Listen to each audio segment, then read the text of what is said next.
नमस्कार दोस्तों। उम्मीद करता हूं कि आप लोग स्वस्थ होंगे, मस्त होंगे और अपनी पढ़ाई में व्यस्त होंगे। तो चलिए सेशन स्टार्ट करते हैं। जैसे कि आप लोगों को पता है आरआरबी एनटीपीसी आप लोग यहां पे देख सकते हैं लेवल 2 या सीबीटी 2 की आंसर की आ गई है। तो हम इस वीडियो में हम लोग देखिए जितने भी मैथ के क्वेश्चन पूछे गए हैं सारे क्वेश्चन मैं कवर करवाने वाला हूं। तो देखिए 2 शिफ्ट में एग्जाम हुआ था, तो आज हम लोग पहली शिफ्ट का पेपर सोल्यूशन देखेंगे, उसके बाद से अगले दिन हम लोग सेकेंड शिफ्ट का पेपर सोल्यूशन देखने वाले हैं। तो चलिए सेशन स्टार्ट करते हैं। अगर आप लोग रेलवे ग्रुप डी की प्रिपरेशन कर रहे हैं तो आप लोग इस सेशन को देख के जाना चाहिए, इसी टाइप के क्वेश्चन आपके एग्जाम में पूछे जाएंगे। तो चलिए आइए देखिए पहला क्वेश्चन। अब देखिए इस क्वेश्चन को एग्जाम हाल में 10% लोग सॉल्व किए हैं, तो इस क्वेश्चन को बहुत ज़्यादा महत्व दीजिए आप लोग। तो चलिए क्वेश्चन को सबसे पहले पढ़ते हैं। लिखा गया है 4 पेन और 5 नोटबुक की कीमत 130 रुपया है। यदि एक पेन की कीमत 25% बढ़ जाती है और एक नोटबुक की कीमत 20% कम हो जाती है तो 2 पेन और 4 नोटबुक की कीमत कितना हो जाता है? 82 रुपये हो जाता है। तो एक पेन और 2 नोटबुक की कीमत का मूल्य हमसे पूछा गया है। तो सबसे पहले देखिए ये जो 25% दिया है, 25% को आप लोग क्या लिख सकते हैं? 1/4। तो पहले अगर पेन की कीमत 4x थी, बाद में कितना हो जाएगी? ये 5x हो जाएगी।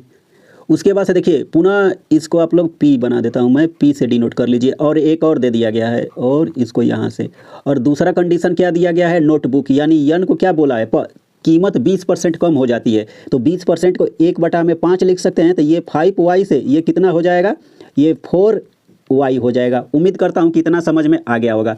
अब देखिए 4 पेन दिया है, तो सबसे पहले देखिए यहाँ पे 4x पेन और यहाँ पे क्या कर देंगे? गुणे 4 प्लस यहाँ पे 5y ले लेंगे और आपको क्या करना है? गुणे क्या करना है? 5 नोटबुक दिया है तो यहाँ पे आपको 5 से गुणा कर देना है। बराबर कितना दे दिया गया है? ये 130 दिया है। अब देखिए जैसे इसमें गुणा करेंगे तो 4 चौके 16x प्लस यहाँ पे कितना आ जाएगा? 25y बराबर आपको कितना मिल जाएगा? तो ये 130 मिल जाएगा। ये समीकरण 1। और उसके बाद से देखिए पहले वाले में इसको लिए हैं, अब दूसरे वाले में क्या कर सकते हैं? दूसरा वाला लेंगे। यहाँ से मैं आपको समझा रहा हूँ, अच्छे से समझिए। दूसरे वाले में क्या बोला है? देखिए 2 पेन दिया है तो 2, और यहाँ पे देखिए 2 का अगर डायरेक्ट यहाँ से मैं बता देता हूँ, जैसे 2 का 5 में गुणा करेंगे, 5 दूना के 10x, तो यहाँ से आपको क्या लिखना है? 10x।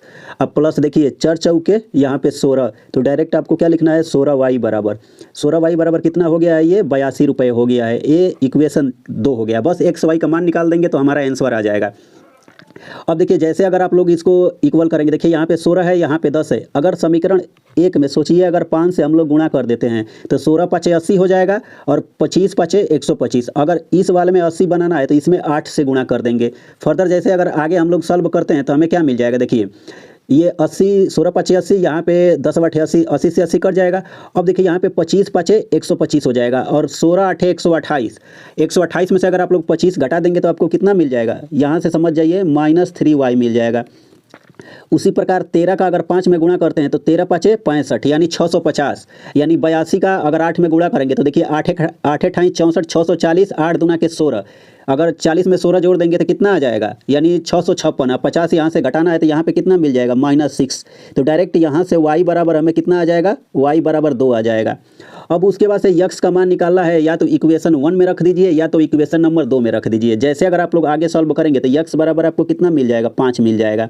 अब 5 मिल गया। हमसे क्या पूछा है? देखिए 1 पेन और 2 नोटबुक, तो 1 पेन यहाँ पे, हाँ यहीं पे मैं लिख देता हूँ। देखिए 1 पेन दिया है तो एक पेन का मूल्य कितना है? ये 4x, उसके बाद से प्लस 2 और यहाँ पे कितना आ जाएगा? 5y लिए हैं। अब देखिए यहाँ पे 4 और x का मान कितना निकाल दिए हैं? 5 निकाल दिए हैं, प्लस 2 × 5 × y का मान कितना आ जाएगा? 2। अब देखिए 5 दूना के 10, 10 दूना के 20 और 4 5 20, 20 20 कितना आ जाएगा? 40 रुपये। तो ये सवाल ज़्यादा इंपॉर्टेंट है और इसमें थोड़ा टाइम लग सकता है, तो यानी ऑप्शन नंबर 4 इसका राइट आंसर आ जाएगा। उम्मीद करता हूँ कि ये क्वेश्चन आप लोगों को अच्छे से समझ में आ गया होगा। आइए अगला क्वेश्चन देखते हैं। अब देखिए ये भी क्वेश्चन इंपॉर्टेंट है, समझ रहे हैं ना? बहुत ज़्यादा अच्छा क्वेश्चन पूछा गया है। मैं अच्छे क्वेश्चनों का कलेक्शन आपको करवा रहा हूँ। देखिए लिखा गया है 20 सेंटीमीटर ऊंचाई वाले 14 सेंटीमीटर व्यास वाले एक धातु के ठोस बेलन को पिघलाकर 2 शंकु बनाए जाते हैं जिनके आयतनों का अनुपात 3:4 दिया है और ऊंचाई 35 सेंटीमीटर रखी जाती है। पहले और बाद के समतल पृष्ठीय क्षेत्रफल यानी आधारों के क्षेत्रफल में प्रतिशत परिवर्तन कितना होगा? अब देखिए इस सवाल को लगाने के लिए मल्टीपल अप्रोच है। आपको बेस्ट अप्रोच मैं बताता हूं। तो सबसे पहले देखिए यहाँ पे क्या लिखा गया है देखिए, बेलन के धातु को पिघलाया जाता है। जब भी कोई वस्तु, एक वस्तु को पिघला कर अगर दूसरी वस्तु बनाई जाती है तो उसका आयतन हम लोग क्या कर सकते हैं, बराबर कर सकते हैं, मतलब इक्वल होगा। तो डायरेक्ट यहाँ पे लिखिए, देखिए बेलन का आयतन कितना होता है, पाई आर स्क्वायर एच। तो यहाँ पे हमें क्या लेना है, पाई लेना है। और देखिए आर का मान यहाँ पे व्यास मतलब 2r बराबर 14 दे दिया गया है। तो आर का मान कितना आ जाएगा, 7 × 7। और उसके बाद से देखिए ऊंचाई यहाँ पे कितना दे दिया गया है, तो शंकु की ऊंचाई ये आपका 20 दिया गया है, 20। और ये बराबर होगा, बेलन का आयतन क्या होता है, 1/3 पाई। अब देखिए r1 स्क्वायर 2 है, r1 एक हो जाएगा हमारा, देखिए r1 का स्क्वायर अब प्लस एक हमारा हो जाएगा ये r2 का स्क्वायर, और इंटू ऊंचाई यहाँ पे क्या आ जाएगा, यच। तो डायरेक्ट यहाँ पे मैं वैल्यू लिख देता हूँ। देखिए यच का मान हमें कितना दे दिया गया है, तो यच का मान हमें 35 दिया गया है। देखिए यहाँ पे इन दोनों का मान 35 दे दिया गया है। अब देखिए जैसे आगे फर्दर सॉल्व करेंगे तो ये पाई से पाई कट जाएगा। अब 7 से अगर 35 को काटेंगे कितनी बार में चला जाएगा, 5 बार में। और 5 से अगर 20 को काट देंगे कितनी बार में जाएगा, 4। 7 चौके 28, 28 तियाँ 84। मतलब यहाँ से देखिए r1 स्क्वायर और ये प्लस r2 स्क्वायर का मान आपको कितना मिल गया है, 84 मिल गया है। अब देखिए हमसे क्या बोला गया, आधार का क्षेत्रफल। बेलन का आधार नीचे वाला क्या होता है, पाई यहाँ पे हो जाएगा, यहाँ पे r स्क्वायर, डायरेक्ट रेशियो ले लेना है। शंकु का आधार भी वही होता है, तो यहाँ पे पाई इंटू यहाँ पे क्या हो जाएगा, r1 स्क्वायर, ये दोनों है, यहाँ पे r2 का स्क्वायर हो जाएगा। अब यहाँ पे देखिए बेलन में एक नीचे वाला एक ऊपर वाला, तो यहाँ पे एक 2 से गुणा कर देंगे बस। अब देखिए ये पाई से पाई कट जाएगा, यहाँ पे 2 और आर का मान है 7, 7 का स्क्वायर कर देंगे 49। और उसके बाद से रेशियो ले लेंगे, यहाँ पे कितना आ गया है, 84। देखिए 7 से काटेंगे 7 7 49, तो यहाँ पे जैसे डिवाइड कर देंगे कितना आ जाएगा, 12। अब 2 से जैसे इसको डिवाइड कर देंगे 6। मतलब अब आप लोग ऐसे समझ लीजिए, 7 रुपये का सामान है भैया, 6 रुपये में आप लोग बेच रहे हैं, तो कै रुपया का घाटा होगा। तो सीधे सीधे यहाँ पे दिख रहा है 1 रुपये का घाटा, और 1/7 यानी इतने % की कमी आ जाएगी। उम्मीद करता हूँ कि ये भी क्वेश्चन आप लोगों को अच्छे से समझ में आ गया होगा। तो चलिए आइए नेक्स्ट क्वेश्चन देखते हैं। अब आप लोग अच्छे से समझ रहे हैं ना, अगर समझेंगे तो इस क्वेश्चन में है कुछ नहीं। देखिए अब इस सवाल को देख लीजिए, ये भाई साहब इस सवाल को मतलब समझिए 15% लोग आंसर दिए हैं। क्यों दिए हैं, इसमें इतना ज़्यादा कैलकुलेशन है। आपको देखिए दिया गया है संगत भार इतने इतने का प्रयोग करके संख्या इतने इतने इतने का औसत भार ज्ञात करना है। तो कुछ नहीं है, देखिए इसमें भी आपको क्या करना है, सीधे 29 × ये 17 करना है प्लस, और ज़्यादा इसमें दिमाग लगाएंगे तो बहुत ज़्यादा वर्क करना पड़ेगा। उसके बाद से प्लस यहाँ पर क्या करना है, 15 × यहाँ पे आप लोग 23 लिख सकते हैं, प्लस यहाँ पे देखिए उसके बाद से ये 26 × ये 45, प्लस 18 × कितना हो जाएगा, ये 301। अब बटा में ये वाला जो टर्म है यहाँ पे नीचे रख देंगे, कटाएंगे। अगर देखिए आप लोग इसमें यूनिट डिजिट देखिए यहाँ पे 4 दिया है, यहाँ पे 4 दिया गया है, लगाएंगे तो यूनिट डिजिट से सॉल्व होगा, लेकिन ऑप्शन सेम हो जाएगा। देख रहे हैं यहाँ पे 4 दिया है, 2 दिया है। अब 4 5 में ज़्यादा इससे अच्छा है कैलकुलेशन कर लीजिएगा आप लोग, इतना तो कर ही सकते हैं। तो ये वाला राइट आंसर आ जाएगा। आइए नेक्स्ट चलते हैं, अगला क्वेश्चन। देखिए इस टाइप के क्वेश्चन भी अच्छे देखिए, क्वेश्चन ऐसा नहीं है, आगे और भी अच्छे क्वेश्चन लिए हैं, लेकिन सबसे पहले इसको देखिए, इसमें भी कैलकुलेशन है। लेकिन कैलकुलेशन आप लोग इसमें कैसे बचा सकते हैं तो वो आप यहाँ पे सीखिए। जैसे देखिए बोला गया है एक व्यक्ति 19 किलोमीटर प्रति घंटे की चाल से 8 किलोमीटर प्रति घंटे और 5 किलोमीटर प्रति घंटे की चाल से समान दूरी तय करता है, तो संपूर्ण यात्रा की औसत चाल। तो डायरेक्ट आप लोग ऐसे समझिए, ये 19 है और यहाँ पे 8 दे दिया गया है, यहाँ पे 5। अब इन तीनों का अगर आप लोग एलसीएम निकाल लेंगे कितना आ जाएगा, डायरेक्ट वो सब मत लिखिए, 19/152 फिर 5 में गुणा करेंगे, डायरेक्ट यहाँ पे 19 × 8 × आपको 5 लिखना है। अब देखिए 19 से 19 कट जाएगा, तो यहाँ पे कितना आ जाएगा, 8 5 40। अब यहाँ से देखिए अगर 8 से डिवाइड कर देंगे तो 19 5 यहाँ पे कितना आ जाएगा, 95। पुनः 19 8 है, यहाँ पे नीचे कितना आ जाएगा, 152। और टोटल ये डिस्टेंस हमारा हो जाता है। तो टोटल डिस्टेंस कितना है, देखिए 19 × 8 और यहाँ पे कितना आ जाएगा, 5 और 3 है, ये 3 से गुणा कर देंगे। और बटा में देखिए जैसे अगर आप लोग इसको डिवाइड करेंगे तो ये डिवाइड करें, अगर जैसे आप लोग इसको ऐड करेंगे तो 100 कॉमन कर लीजिए सीधे। देखिए 9 4 13, 13 5 18, यानी 280 या 5 2 7, 287। नीचे कितना आ जाएगा, 287। देखिए नीचे यहाँ पर भी 287 है, इधर भी है थोड़ा सा। और देखिए 8 5 40, 40 अतियाँ 120, मतलब 19 गुणे क्या करना है, 120 करना है। अब बटा में आपको क्या करना है, 287। यहाँ पे देखिए कैलकुलेशन से बचने के लिए अगर आप लोग यूनिट डिजिट निकाल सकते हैं तो सॉल्व हो जाएगा। देखिए 7 से 0 तक जाना है तो क्या करना पड़ेगा, या तो लास्ट में 0 आना चाहिए। तो देखिए जैसे देखिए 7 तिरिके 21, 1 में 1 जोड़ देंगे कितना आ जाएगा, ये तो होगा नहीं, यहाँ पर भी 0 नहीं बनेगा, नहीं यहाँ पर बनेगा। देखिए 7 तिरिके 21, 1 जोड़ देंगे 2, यहाँ पे देखिए 7 7 49, 49 में 1 जोड़ देंगे 50, मतलब 0 मिल रहा है लास्ट में। तो ये वाला ऑप्शन हमारा सही हो जाएगा। थोड़ा सा इसमें आपको दिमाग इतना लगाना था। तो आइए अगला क्वेश्चन देखते हैं। अब देखिए कुछ क्वेश्चन ईजी भी पूछे गए हैं। देखिए क्या लिखा गया है, दो वस्तु x और y के क्रय मूल्य का अनुपात 3:7 दिया है। किसी व्यक्ति ने वस्तु x को बेचकर 14% का लाभ अर्जित किया और उसे y वस्तु को बेचने पर 11% की हानि हुई थी संपूर्ण लेन देन में। तो ऐसे में देखिए आपको कुछ नहीं करना है। सबसे पहले यहाँ पे 3 दिया है, यहाँ पे 14% का लाभ है, सीधे 14 यहाँ आपको क्या लिखना है, 42 लिखना है, 42 हो जाएगा। उसके बाद से देखिए प्लस और माइनस है, हानि है तो माइनस हो जाएगा, और 11 सते 77। अब बटा में आपको क्या करना है, इन दोनों का आपको एवरेज बस अगर आप लोग निकाल देंगे तो आ जाएगा, 7 3 जोड़ देंगे 10। जैसे हानि हो रहे है तो भैया ये डिवाइड करेंगे तो 3.5% आ जाएगा, बस ये वाली ऑप्शन आपका सही हो जाएगा। तो आइए अगला क्वेश्चन देखते हैं। अब देखिए इस क्लास बोल रहा हूँ, इस क्वेश्चन को 10% लोग सॉल्व किए थे। अब इसमें क्या करना है, बस कैलकुलेशन है, आपको कुछ नहीं करना, ये मत कि रेशियो निकालिए, कुछ नहीं, डायरेक्ट इस सवाल को आप लोग ऐसे लगा सकते थे। आप लोग सोचिए यहाँ पे 10% है, यहाँ पे 45% है, यहाँ पे 10%, मतलब 3 बार कमी हो रहा है। और अगर एक बार कोई चीज़ बढ़ रही है तो जाहिर बात है कि वृद्धि तो होगा नहीं, तो ये वाला ऑप्शन आप लोग ऐसे एलिमिनेट कर सकते थे। और यहाँ पे 30 है और यहाँ पे क्या है आपका 26 है। अब इन दोनों में फंस जाते तो थोड़ा सा कैलकुलेशन आप लोगों को करना था, कुछ नहीं है, डायरेक्ट ऐसे क्वेश्चन को ऐसे लिखिए 100। उसके बाद से देखिए 10% की कमी हो रही है तो डायरेक्ट यहाँ पे 90/100। उसके बाद से 45% की कमी हो रही है तो ऊपर हमारा 55 और नीचे हमारा 100 आ जाएगा, और यहाँ पे पुनः 90 और ये बटा में 100 और गुणे क्या आ जाएगा 65% की वृद्धि, 65% की वृद्धि, तो 165 गुणे 100। अब देखिए ये 100 से ये वाला 100 कट जाएगा, अब ये 100 से ये 0 और ये 0 कट जाएगा। अब क्या बचा, इतना बचा है, अगर 5 से डिवाइड करेंगे तो ऊपर 11 और नीचे यहाँ पे 20 आ जाएगा। बस देखिए 11 गुणे 9 और इसमें गुणा करना है, 2 से डिवाइड करके 100 से, उसके बाद से जितना भी आएगा समझिए 100 में से आपको माइनस समथिंग करना पड़ेगा, तो आप लोगों का आंसर यही आ जाएगा। तो चलिए आइए अगला क्वेश्चन देखते हैं, उतना आप लोग कर लीजिएगा। ये सवाल देखिए इंपॉर्टेंट है, आप लोग इसको अलग नोट्स इसका बना लीजिए।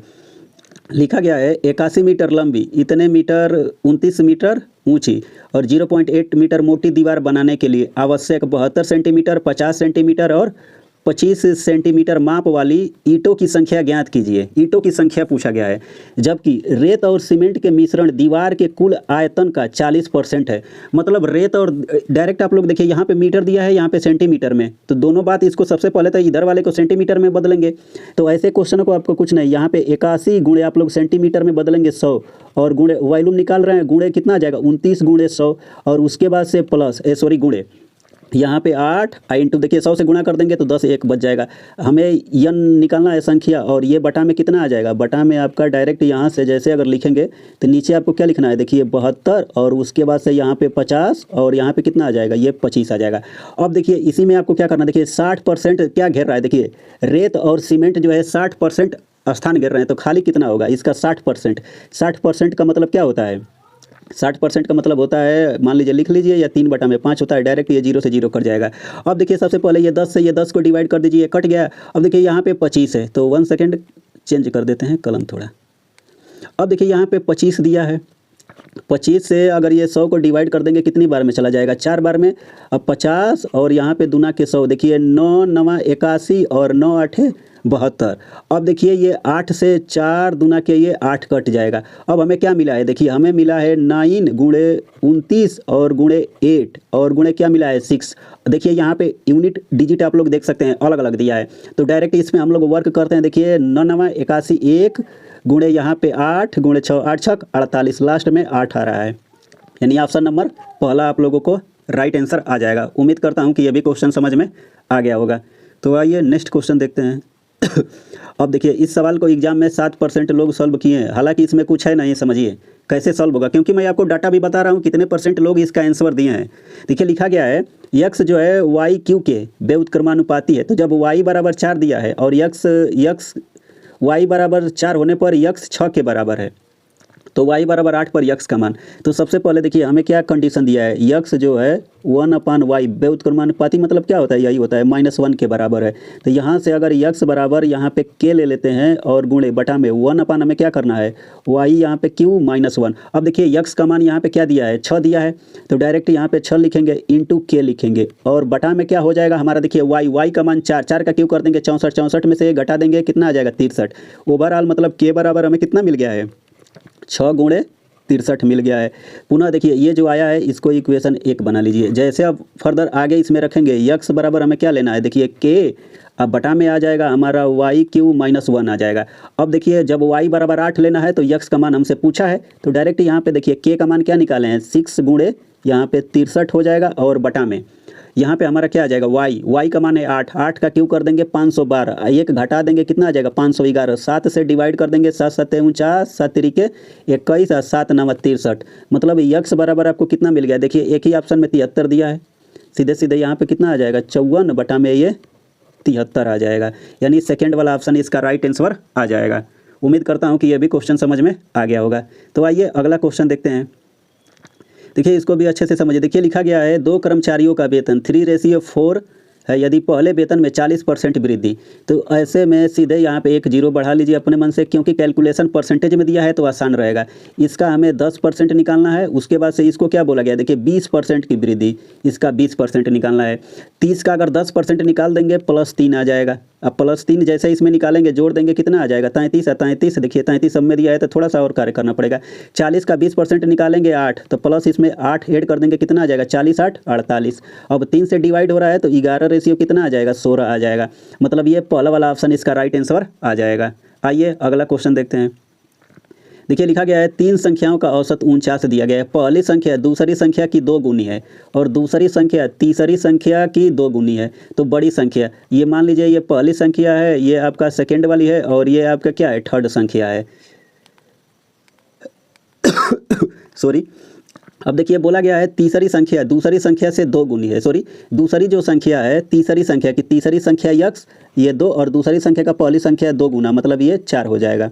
4 2 6 1 7, मतलब 7 बराबर आपको कितना दे दिया गया है 49 और गुणे 3 हो जाएगा, क्योंकि एवरेज दिया है। कुछ लोग यहाँ पे कंफ्यूज हो जाएंगे, तो कंफ्यूज नहीं होना है। तो 7 से काटेंगे तो 1 यूनिट बराबर हमें कितना मिल जाएगा 7 तिरिके 21 मिल जाएगा। अब बड़ी संख्या पूछा है तो 4 बराबर पूछा है तो 21 चौके 84 आ जाएगा। देखिए जो क्वेश्चन रिपीट हुआ है उसको मैं नहीं लिया हूँ। अब देखिए ये सवाल भी इंपॉर्टेंट है, आप लोग अच्छे से समझिए। लिखा गया है एक टैक्सी स्टैंड के 2 कैब हैं, 12 मिनट के अंतराल पर 57 किलोमीटर प्रति घंटे की गति की चाल से चलना शुरू करती है। दोनों कैब एक ही दिशा में चलती हैं। एक व्यक्ति टैक्सी स्टैंड की ओर विपरीत दिशा में आ रहा है जो 10 मिनट के अंतराल पर दोनों कैब से मिलता है, तो व्यक्ति की चाल किलोमीटर प्रति घंटा में। अब देखिए सबसे पहले यहाँ पे देखिए इस टाइप के क्वेश्चन में आपको कुछ नहीं करना पड़ता है। देखिए ये 12 मिनट दिया है और यहाँ पे 10 मिनट दिया है। इन दोनों का टाइम डिफरेंस कितना है 2 मिनट, मतलब 2 मिनट में कैब द्वारा चली गई दूरी 10 मिनट में व्यक्ति द्वारा चली गई दूरी के क्या हो जाएगी बराबर हो जाएगी। तो डिस्टेंस बराबर आपको पता होगा क्या होता है स्पीड इनटू टाइम, तो यहाँ पे टाइम दिया है और गुणे स्पीड इसका कितना दे दिया गया है 57 दिया है, यही बराबर क्या हो जाएगा हमारा। देखिए यहाँ पे 10 इंटू व्यक्ति की चाल यक्स ले लेते हैं।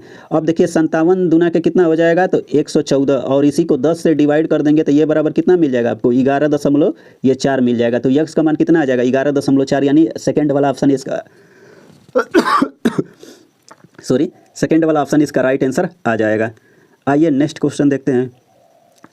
देखिए इस सवाल को 12% लोग सॉल्व किए थे, तो चलिए इस सवाल को देखते हैं और स्मार्ट अप्रोच मैं आपको बताऊंगा। देखिए क्योंकि इस टाइप के क्वेश्चन देखिए रेलवे में तो पूछा गया है, अभी जो जस्ट आईबी का एग्जाम हुआ है उसमें भी इस टाइप के क्वेश्चन पूछे गए थे, तो आपको ज़्यादा दिमाग लगाने की ज़रूरत नहीं है। देखिए लिखा गया है एक व्यापारी किसी वस्तु के अंकित मूल्य पर 10% की छूट देता है और 15 वस्तु खरीदने पर 4 वस्तु मुफ्त देता है, तो पूरे लेन देन में 35% लाभ अर्जित करता है। तो माना कि कोई ग्राहक 15 वस्तु के लिए भुगतान करता है, तो वस्तु का अंकित मूल्य क्रय मूल्य से कितने प्रतिशत अधिक है। तो मान लेते हैं ये अंकित मूल्य CPSP से इतना हो जाएगा, मार्कअप ऐसे ही करते हैं। अब देखिए 10% की छूट है तो 10 से ये कितना जाएगा 9 में हो जाएगा। अब देखिए 15 वस्तु खरीदने पर 4 वस्तु मुफ्त देता है, तो टोटल कितना खरीद रहा है 19 खरीद रहा है और 4 मुफ्त दे रहा है, तो यहाँ पे कितना आ जाएगा 15 आ जाएगा। ओवरऑल आपको यहाँ से 35% का लाभ, 35% को देखिए 5 7 35 और 20/7 लिख सकते हैं। तो यहाँ पे आपको कितना मिल जाएगा, मतलब 20 का समान ये कितना हो जाएगा 27 आ जाएगा। यहाँ पे रेशियो लेना है।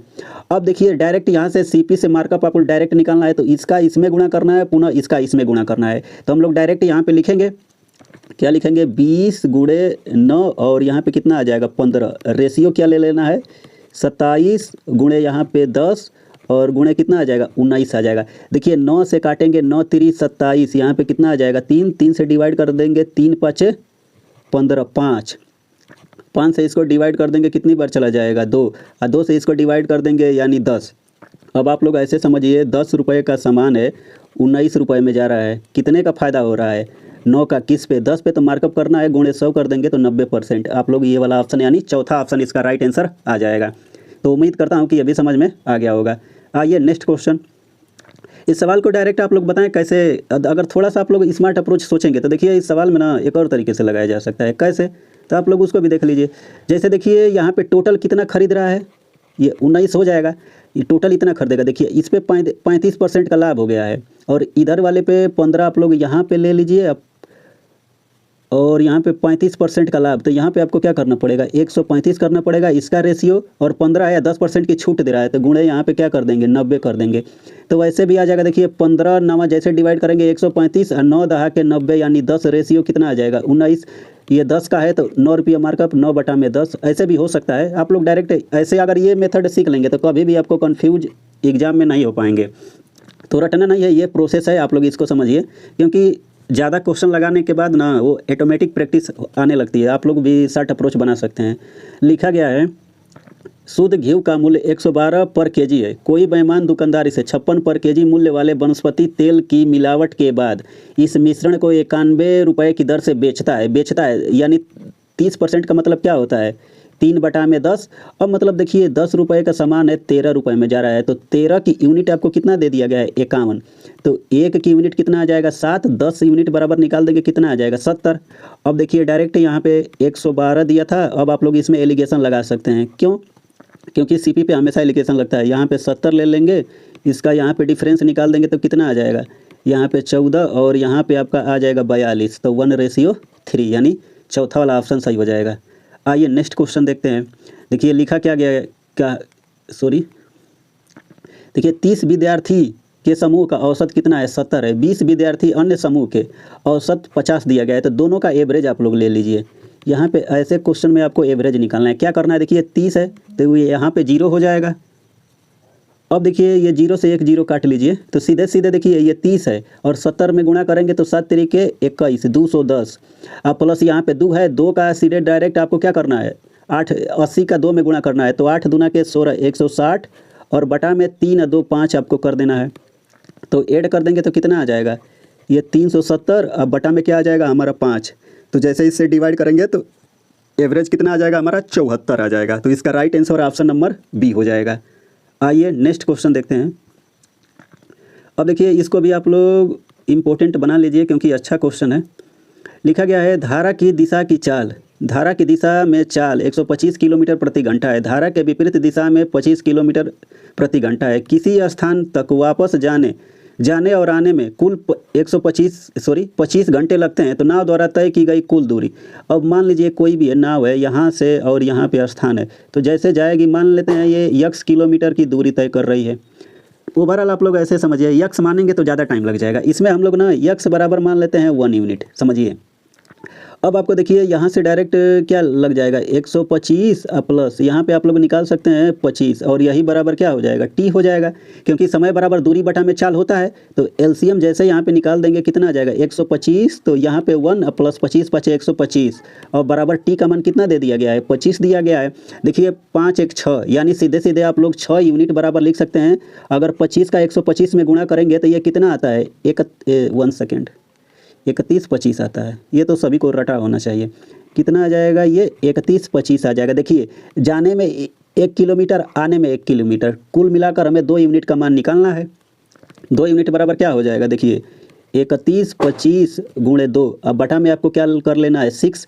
अब 2 से जैसे डिवाइड कर देंगे 3। अब देखिए यहाँ पे यूनिट डिजिट पे हम लोग वर्क कर सकते हैं। देखिए ऊपर 5 है नीचे 3 है, तो 3 का अगर 5 में गुणा करेंगे तभी 3 5 15, यूनिट डिजिट कितना आ जाएगा 5 आ जाएगा। मतलब ऑप्शन वही सही होगा जहाँ पे यूनिट डिजिट हमें क्या मिल जाए 5 मिल जाए। अब देखिए यहाँ पे 6 में 0 से गुणा करेंगे, 0 में 1 जोड़ेंगे 0, यहाँ पे 6 5 जोड़ देंगे 11, 3 एकम में 3 1 4, यहाँ पे 3 एकम में 3 2 5, मतलब ये वाला ऑप्शन आपका राइट आंसर आ जाएगा। उम्मीद कर रहा हूँ कि ये भी क्वेश्चन आप लोगों को अच्छे से समझ में आ गया होगा। सॉरी, थोड़ा सा खांसी ज़्यादा हो गया है, तो आइए अगला क्वेश्चन देखिए। इस क्वेश्चन को मैं बस आप लोगों को किस लिए लिया हूँ, क्योंकि आप कुछ लोग होंगे ना ये वाला फार्मूला लगाएंगे डायरेक्ट अंडर रूट में यस इंटू यस माइनस ए यस माइनस बी। बस इस क्वेश्चन को मैं आपको दिखाने के लिए, मतलब आप लोगों की मैं तीसरी आंख जो है खोलना चाहता हूँ। देखिए यहाँ पे क्या दिया है, 56 दे दिया गया है, 70 और 56 ये क्या दिया गया है 42। अब देखिए अगर 14 से काटेंगे 14 5 70, 14 चौके 56 और 14 तियाँ 42, मतलब ट्रिपलेट है। और जब ये ट्रिपलेट होता है तो राइट एंगल ट्रायंगल बनता है। राइट एंगल ट्रायंगल का एरिया क्या होता है 1/2, बेस आप लोग क्या ले लेंगे 56 इंटू क्या कर देंगे 21, और 2 से जैसे सॉरी यहाँ पे 42 दिया है ना 42, 2 से जैसे डिवाइड कर देंगे 21, 21 का 56 में गुणा करेंगे तो यही 1176 आ जाएगा। बस इसी के लिए क्वेश्चन मैं लिया था आपको दिखाने के लिए, समझ रहे हैं। बाकी तो आप लोग महान हैं, आप लोग तो इतना कर ही सकते हैं। अब देखिए इस सवाल में मतलब सोचिए 20% लोग आंसर दिए थे, समझ रहे हैं। हालांकि इसमें कुछ है नहीं, थोड़ा सा मतलब दिमाग लगाना है, कुछ लोग इसी में फंस जाएंगे। देखिए ऐसे सवाल लगाना एग्जाम हॉल में लगाना मतलब अलग अलग बात होती है। लिखा गया है रमेश ने 2 अलग अलग योजना में 2 वर्ष के लिए 25,000 का निवेश किया। पहली योजना में ब्याज 8% है वार्षिक चक्रवृद्धि ब्याज पर, और दूसरी योजना में 6% है चक्रवृद्धि ब्याज। सबसे पहले 8 साल में अगर चक्रवृद्धि ब्याज है तो 2 साल का इफेक्टिव रेट निकालेंगे तो 8 8 16 यानी 16.8 64 6.4%। पुनः ये 6 का अगर 2 साल का निकाल देंगे तो 6 6 12 6 6 के 36 3 6%। अब इन दोनों का हमें डिफरेंस निकालना है, इन दोनों का डिफरेंस निकाल देंगे तो 4.38%। अब बस आपको इसी का क्या करना है, बस ये 25,000 इसका निकाल देना है परसेंटेज से, ये डबल जीरो कट जाएगा। अब सीधे सीधे आपको कितना मिल जाएगा, सॉरी यहाँ पे क्या हो जाएगा 2 हो जाएगा, तो ये 42.8 गुणे ये 25 हो जाएगा। जैसे आप लोग गुणा करेंगे तो ये पहला वाला ऑप्शन इस सवाल का राइट आंसर आ जाएगा। उम्मीद कर रहा हूँ कि समझ में आप लोगों को आ गया होगा। तो चलिए कमेंट बॉक्स में कमेंट जरूर कीजिए आपको सेशन कैसा लगा। बाकी उम्मीद करता हूँ कि सेशन पसंद आया होगा। तो चलिए तब तक के लिए नमस्कार।